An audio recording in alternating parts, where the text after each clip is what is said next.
বাগদা উপনির্বাচনের বিজেপি প্রার্থী নিয়ে বিজেপির অন্দরে ক্ষোভ। বাগদা স্থানীয় বিজেপি কর্মী এবং সমর্থকদের বৈঠক হেলেঞ্চাতে।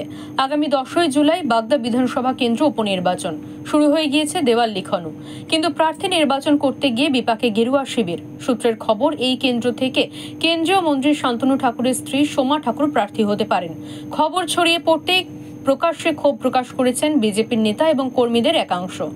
শনিবার সকালে হেলেঞ্চা একটি সাংবাদিক বৈঠক করেন তারা। এরপর সাংবাদিক বৈঠক করে স্থানীয় বিজেপি নেতারা সাফ জানিয়েছেন, উপনির্বাচনে তারা স্থানীয় প্রার্থী চান। শান্তনু ঠাকুরের স্ত্রীকে তারা মেনে নেবেন না। তাদের দাবি, কেন্দ্রীয় মন্ত্রীর স্ত্রীকে প্রার্থী করলে বাগদা কেন্দ্র থেকে পরাজিত হবে বিজেপি। এই ঘটনাকে কটাক্ষ করেছে তৃণমূল। বাগদায় প্রচুর লোক আছে, প্রচুর কর্মী আছে, ভালো ভালো কর্মী আছে। আমরা চাই বাগদা থেকে যে কোনো একটা মুখ দাঁড়াক। সোমা ঠাকুর আমরা এই সমস্ত চাই না। আমি একটা নমশূদ্র ঘরের ছেলে, আজকে শান্তনু ঠাকুর এমপি হলো, তার বউকে আবার এমএলএ হতে হবে। আমাদের বাচ্চা কাচ্চা একটা সিগনেচার লাগলে যেতে হবে ঠাকুরনগর। কিসের জন্যে? কেন ঠাকুর নেই বাগদাতে? ঠাকুর নেই, নমশূদ্র নেই বাগদাতে।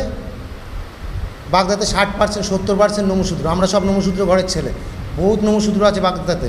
শুধু শান্তনু ঠাকুর একা নমশূদ্র না, হরিচাঁদ ঠাকুর ছিল আমাদের ঠাকুর, অবশ্যই এখনও মানি, কিন্তু শান্তনু ঠাকুর তার বংশধর, ভালো কথা। সে আমাদের এমপি 100% ভালো। তার ভাই একজন এমএলএ, তার বউ আবার কালকে এমএলএ হবে। আমাদের বাগদায় কেউ লোক নেই? অবশ্যই আছে, 100% যোগ্য প্রার্থী আছে। তার মধ্যে থেকে যে কোনো একজন হোক।